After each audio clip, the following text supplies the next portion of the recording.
Hi guys, welcome to my mini blog. Good morning.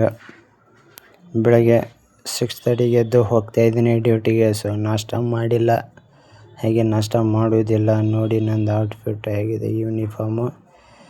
So ಚೆನ್ನಾಗಿದೆ, ಎಲ್ಲ comment ಮಾಡಿ. ಹಾಗೆ ಹೋಗ್ತಾ ಇದ್ದೀನಿ ಡ್ಯೂಟಿಗೆ. ಫೈನಲಿ ಹಾಸ್ಪಿಟಲ್ಗೆ ಬಂದುಬಿಟ್ಟು ಹೋಗ್ತಾ ಇದ್ದೀನಿ. ಇನ್ನೂ 20 ಮಿನಿಟ್ಸ್ ಇದೆ. ಸೊ ಏನಾದರೂ ಕಾಫಿ ಕುಡಿಯೋಣ ಅಂತ ಹೋಗ್ತಿದ್ದೆ. ಸೊ ಕಾಫಿ ಕುಡಿದ್ಬಿಟ್ಟು ಹಾಗೆ ಕಾಫಿ ಕುಡಿದು ಹೋಗ್ತಿದ್ದೆ. ಡ್ಯೂಟಿ ಮಾಡಿಗೆ ಟೈಮ್ ಆಗ್ತಿತ್ತಂತ. ಸೊ ಲೇಟ್ ಆದರೆ ನಮ್ಮ ಇನ್ಚಾರ್ಜ್ ಸಿಸ್ಟರ್ ಬೈತಾರೆ, ಅದಕ್ಕೆ ಹೋಗ್ತಿದ್ದೆ ಬೇಗ. ನೋಡಿ ಯೂನಿಫಾರ್ಮ್ ಚೆನ್ನಾಗಿದೆಲ್ಲ ಕಮೆಂಟ್ ಮಾಡಿ. ಹೊಸ ಯೂನಿಫಾರ್ಮ್ ಕೊಟ್ಟಿದ್ದಾರೆ. ಸೊ ಗೈಸ್, ಫೈನಲಿ ಡ್ಯೂಟಿ ಮುಗೀತು. ಹಾಗೆ ಡ್ಯೂಟಿ ಮುಗಿಸ್ಕೊಂಡು ಹೋಗಬೇಕಾದ್ರೆ ಮಳೆ ಬರ್ತಾಯಿತ್ತು. ಸೊ ಮಳೆ ನಿಂತ ಮೇಲೆ ಹೋಗೋಣ ಅಂದ್ಕೊಂಡೆ, ಬಟ್ ಮಳೆ ನಿಲ್ಲೇ ಇಲ್ಲ. ಒಂದು ಹಾಫ್ ಆನ್ ಅವರ್ ಹೊಡೆಯಿತು ಮಳೆ.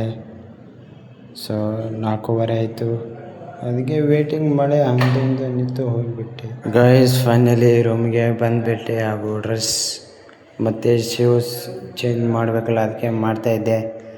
ಸೊ ಸ್ವಲ್ಪ ಮಳೆ ಬಂತ ಅಂತ ಹೇಳ್ದಲ್ಲ, ಸೊ ಸ್ವಲ್ಪ ಶೂಸು ಅಂದರೆ ಅಷ್ಟೇ ಆಗಿತ್ತು. ಸೊ ಅದಕ್ಕೆ ಅಲ್ಲಿ ಹಂಗೆ ಫ್ಯಾನ್ ಇದೆ ಮೇಲೆ, ಅಲ್ಲಿ ಇಟ್ಟರೆ ಬೆಳಗ್ಗೆ ಅನ್ನಿಸ್ತದೆ ಆಗ್ತದೆ ಅಂದ್ಕೊಂಡಕ್ಕೆ ಇಟ್ಟೆ. ಸೊ ಇವಾಗ ಡ್ರೆಸ್ ಚೇಂಜ್ ಮಾಡಬೇಕು. ನೋಡಿ ಹೇಗಿದೆ ಯೂನಿಫಾರ್ಮು, ಕಮೆಂಟ್ ಮಾಡಿ ಗೈಸ್. ಹಾಗೆ ಫಾಲೋ ಮಾಡ್ಕೊಳ್ಳಿ. ಫಾಲೋನೇ ಮಾಡ್ಕೋತಿಲ್ಲ, ಕಮೆಂಟ್ನು ಮಾಡ್ತಿಲ್ಲ. ಏನು ಮಾಡುವ ಗೈಸ್, ನೀವೇ ಹೇಳಿ ಏನು ಮಾಡುವ. ನನಗೆ ಖುಷಿ ಅಂದರೆ ಡ್ಯೂಟಿ ಮುಗಿದ ಮೇಲೆ ಖುಷಿ ನನಗೆ. ಅದಕ್ಕೆ ಡ್ಯೂಟಿ ಮುಗಿಸಿ ಬಂದುಬಿಟ್ಟೆ. ಸೊ ಫೈನಲಿ ಡ್ರೆಸ್ ಚೇಂಜ್ ಮಾಡಿ ಸೊ ಕಾಫಿ ಕುಡಿಬೇಕಲ್ಲ, ಅದಕ್ಕೆ ಹೋಗ್ತಾಯಿದ್ದೆ. ಕಾಫಿ ಹೆಚ್ಚು ನಾನು ಕಾಫಿನೇ ಕುಡಿಯೋದು. ಟೀ ಮುಂಚೆ ಕುಡಿತಿದ್ದೆ, ಇವಾಗ ಕುಡಿತಿಲ್ಲ ಟೀ. ಸೊ ಗೈಸ್, ಕಮೆಂಟ್ ಮಾಡಿ, ಹಾಗೆ ಫಾಲೋ ಮಾಡಿ, ಲೈಕ್, ಶೇರ್, ಕಮೆಂಟ್ ಮಾಡಿ ಹಾಗೆ.